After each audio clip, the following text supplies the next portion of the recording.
খুব সম্প্রতি অল্প কয়েকদিন আগে ঢাকার মিরপুরে ঘটে যাওয়া যে একটি বিভীষিকাময় ঘটনা, বৃদ্ধা মা বাসায় মরে পচে গলে গিয়েছে 7 দিন হলো, কিন্তু তার সন্তানেরা এই 7 দিনে তার একটিবারও খোঁজ নেয়নি।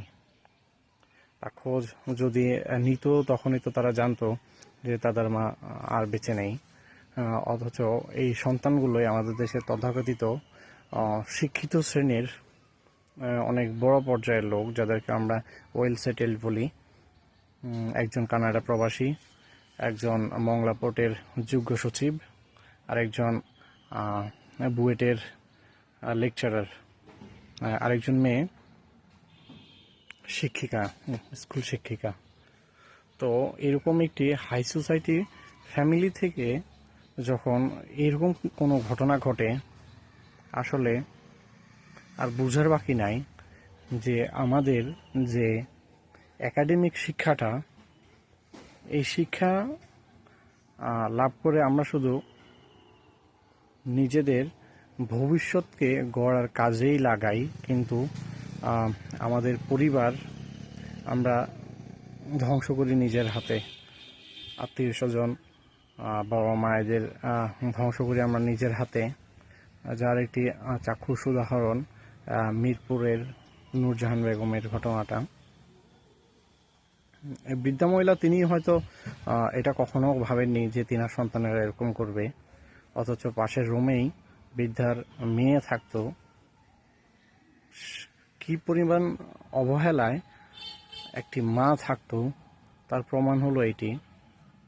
7 দিন ধরে তার 3 ছেলের অথবা 1 মেয়ের কেউ কি একটিবারের জন্য খোঁজ নেওয়ার মনে করেননি, বা ফোন দিয়েও কি জানার চেষ্টা করেনি? একদিন না হোক, 2 দিন না হোক, 3 দিন, এভাবে 7 দিন ধরে কেউ কি তার মায়ের সাথে যোগাযোগ করতে পারেনি? আসলে আমরা আধুনিক হচ্ছি, আধুনিক হয়ে কি হচ্ছে? আধুনিক হয়ে তো এই যে বাস্তব প্রমাণ হলো যে আমরা পরিবারের সাথে বিচ্ছিন্ন হচ্ছি, বাবা মায়ের সাথে বিচ্ছিন্ন হচ্ছি, বাবা মায়ের খোঁজ খবর রাখছি না, আত্মীয় স্বজনের খোঁজ খবর রাখছি না। এই তো প্রমাণ।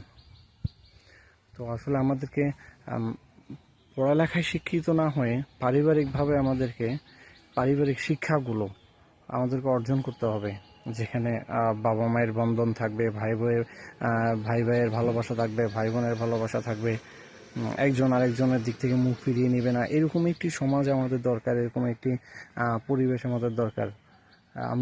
আমার শুধু আমরা আইন করলে কি হবে? আইন দিয়ে তো আসলে সব কিছু হয় না।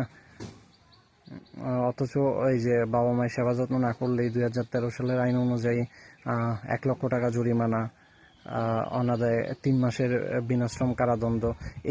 এখানে কি সমাপ্তি? মানে আমি আইন করলাম, জরিমানা দিলাম, তারপরে হলো জেল খাটলাম, এখানে কি সমাপ্তি? আমাকে তো এইসব জিনিস কমিয়ে আনার চেষ্টা করতে হবে। আর হলো যে শুধু আইনের মাঝে সীমাবদ্ধ না রেখে আইনটাকে বাস্তবায়ন করতে পারলে ভবিষ্যতে এই আমাদের ওয়েল সেটেলড, ওয়েল ফ্যামিলির যারা আছেন, তিনারা অন্তত কিছুটা হলেও শিক্ষা গ্রহণ করবে, যদি আমার শাস্তির প্রয়োগটা থাকে, আইনের প্রয়োগটা থাকে। অন্যথায় এই যে অযত্ন, অবহেলায় ঘরের কোণে মরে পচে থাকে বাবা মা, ভাই বোন, আমার আপনার কোনো খবর থাকবে না এভাবে। তো শুধুমাত্র কারিকুলাম ভাবেই শিক্ষিত হলেই আসলে হয় না। তার মাঝে ধর্মীয় শিক্ষাটা থাকতে হবে, সামাজিক শিক্ষাটা থাকতে হবে, পারিবারিক শিক্ষাটা থাকতে হবে। অন্যথায় আমি কারিকুলাম ভাবে আমি যত শিক্ষিত হই, অন্যথায় কোনো লাভ নাই যদি আমার পরিবারের সাথে আমার বন্ধনটা ঠিক না থাকে। আমি দিন দিন হয়তো বা আমি পড়ালেখা করে অনেক বিদ্যা অর্জন করলাম, কিন্তু আমি যদি আমার পরিবারকেই অবহেলার পাত্র করে রাখলাম, তো আমার এই বিদ্যার কোনো লাভ নেই। তো আমাদেরকে ভবিষ্যতে সেদিকেই নজর রাখতে হবে। আসলে আমরা বাবা মায়ের যে হক আছে আমাদের হলো যে ধর্মীয় দিক থেকে বাবা মায়ের হক, ভাই বোনের হকগুলো আদায় করার চেষ্টা করব। তাহলেই এই সমস্ত অনাকাঙ্ক্ষিত ঘটনাগুলো কমিয়ে আনা সম্ভব আমি মনে করি। শুধুমাত্র খাতা কলমের বিদ্যায় সীমাবদ্ধ না থেকে ধর্মীয় শিক্ষা, সামাজিক শিক্ষাগুলোতেও আমাদের গুরুত্ব দেওয়া প্রয়োজন।